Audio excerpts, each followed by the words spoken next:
Welcome to the Salmon Runs YouTube. Enjoy the video.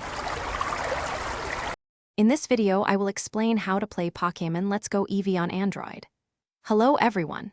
Today, we're diving into how you can enjoy Pokémon Let's Go Eevee right on your Android phone or tablet.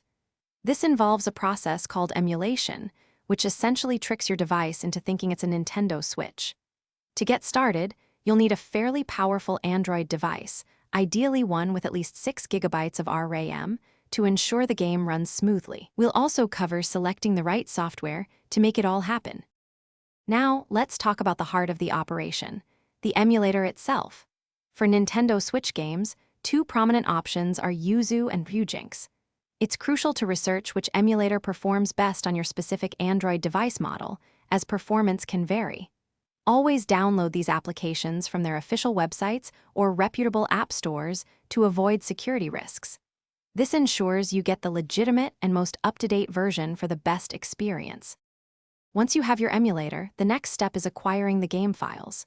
You'll need the Pokémon Let's Go Eevee ROM, often referred to as a game dump.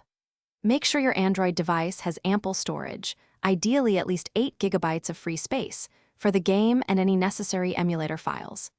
After transferring the game, dive into the emulator's settings to configure graphics, audio, and control options for your device. To get the best possible experience, optimizing your emulator settings is key. Experiment with resolution and frame rate options. Sometimes a slightly lower resolution yields much smoother gameplay. For a truly authentic feel, consider connecting a Bluetooth controller, as touch controls can be challenging for action-oriented games. Finally, close any unnecessary background applications on your Android device to dedicate maximum processing power to the emulator. Enjoy your adventure! Thanks for watching. Consider subscribing if we helped you.